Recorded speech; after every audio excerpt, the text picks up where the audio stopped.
दोस्तों नमस्कार, आपका स्वागत है शशांक सर विद केमिस्ट्री में। आज मैं 10th के बच्चों के लिए, हिंदी और इंग्लिश मीडियम के बच्चों के लिए आज मैं नया चैप्टर शुरू करने जा रहा हूं जिसका नाम अम्ल, क्षारक और लवण है, जिसे एसिड, बेस और साल्ट कहते हैं। एक बात जरा ध्यान दीजिएगा कि जो हमारे पास एसिड, बेस और साल्ट होते हैं, it's all is the type of inorganic compound.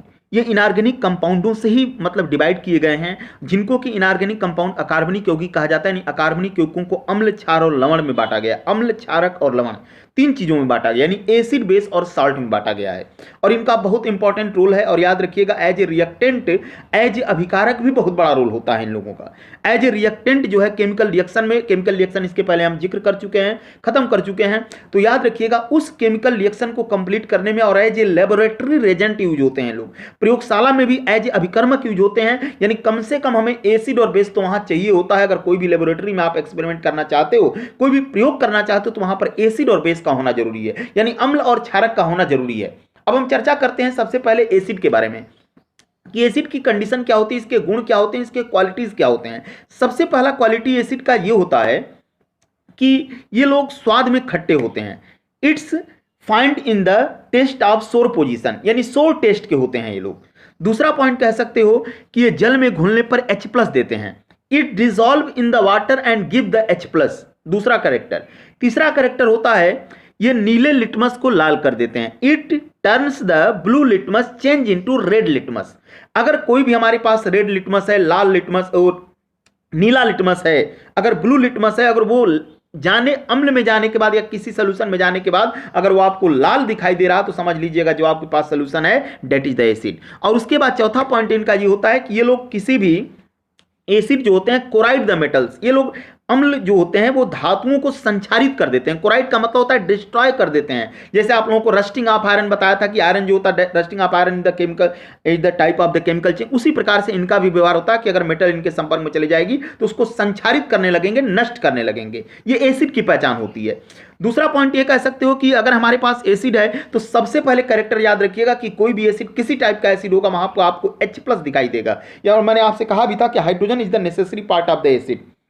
किसी भी एसिड का सबसे बड़ा पार्ट, किसी भी अम्ल का जो होता है, वो हाइड्रोजन जरूर होता है। यानी हाइड्रोजन अगर आप उसमें अम्ल को जल में डाल दोगे तो इसको कई तरीके से लोगों ने डिफाइन किया हुआ है। किसी ने बताया है कि टूटता है, किसी ने बताया कि H3O+ देता है। H3O+ को हाइड्रोनियम आयन कहते हैं। अगर एसिड जो होता है वो जल में जाने के बाद, इसके बाद हम लोग बात करेंगे जब बेसिसिटी और एसिडिटी की, तो वहां पर चर्चा करेंगे कि कैसे लोग H3O+ देते हैं, H+ देते हैं। तो फिलहाल आप इतना याद रखिएगा कि कोई भी which substance dissolve in the water that gives the H+ and that is called the acid. ऐसा पदार्थ जो अम्ल, जो जल में घुलने के बाद H+ देता है, उसे अम्ल कहा जाता है। अम्ल नीले लिटमस को लाल कर देता है, ये आपका ब्लू लिटमस को कन्वर्ट कर देता है रेड लिटमस में, और यही सबसे बड़ी इसकी पहचान होती है।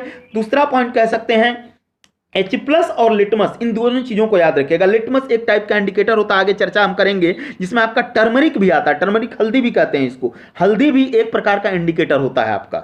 ये भी एक आपका सूचक का काम करेगा। सूचक का मतलब कि आप देखते होंगे बाइक में इंडिकेटर लगा होता है कि आपको इंडिकेटर अगर जलाया तो आपको सूचना देता है कि आपको किधर जाना है। उसी तरीके से लिटमस भी इंडिकेट करता है कि हमारा सोल्यूशन किस टाइप का। अगला मैं बात करता हूं कि हमारे पास जो एसिड होते हैं दो तरीके से होते हैं। एक सांद्र होता है, यानी एक स्ट्रांग एसिड होता है और एक वीक एसिड होता है। स्ट्रांग मतलब प्रबल और वीक का मतलब कमजोर। जैसे कि अगर हम बात, स्ट्रांग एसिड का मतलब होता है कि अगर इनको आप लोग वाटर में डाल दोगे तो पूर्ण रूप से ये डिसोसिएट हो जाएंगे, कंप्लीटली डिसोसिएट हो जाएंगे।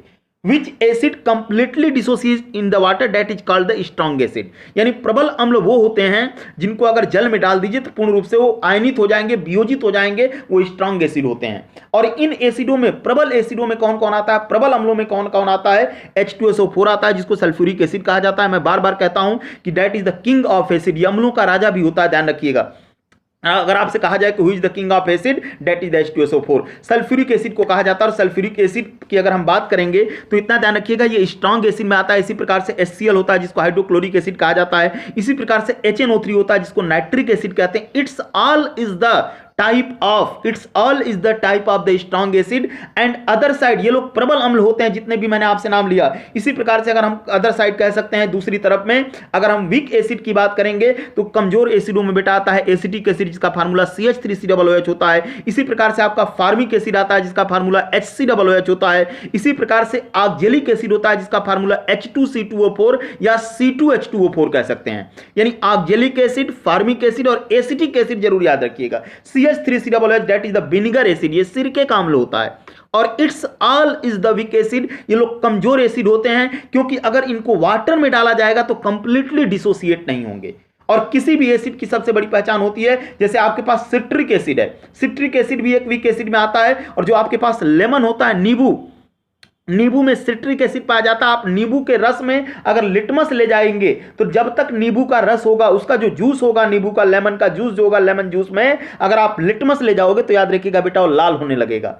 और अगर रेड होने लगेगा तो समझ लेना कि इसमें कौन सा एसिड है, यानी कहीं ना कहीं उस नींबू में क्या पाया जाता है, एसिड पाया जाता है। तभी वो क्या करता है, it's turn blue litmus change into red litmus, इसीलिए चेंज कर देता है। ये इनकी पहचान होती है। और किसी भी एसिड की सबसे बड़ी पहचान होगी, कोई H+ देंगे, हाइड्रोजन आयन तो देना ही देना है उनको है। और कुछ हमारे पास ऐसे होते हैं जिनको डिसोसिएट किया जाएगा, अगर डिसोसिएट करने के बाद वो कंप्लीटली डिसोसिएट हो जाता है तो उसी को हम लोग क्या कहते हैं, उन्हीं के बोला जाता है कि वो स्ट्रांग एसिड होते हैं। और कुछ ऐसे भी एसिड होते हैं जिनको देखा जाता है कि कुछ सांद्र यानी कंसंट्रेट और डाइल्यूट पोजीशन में भी देखा गया है।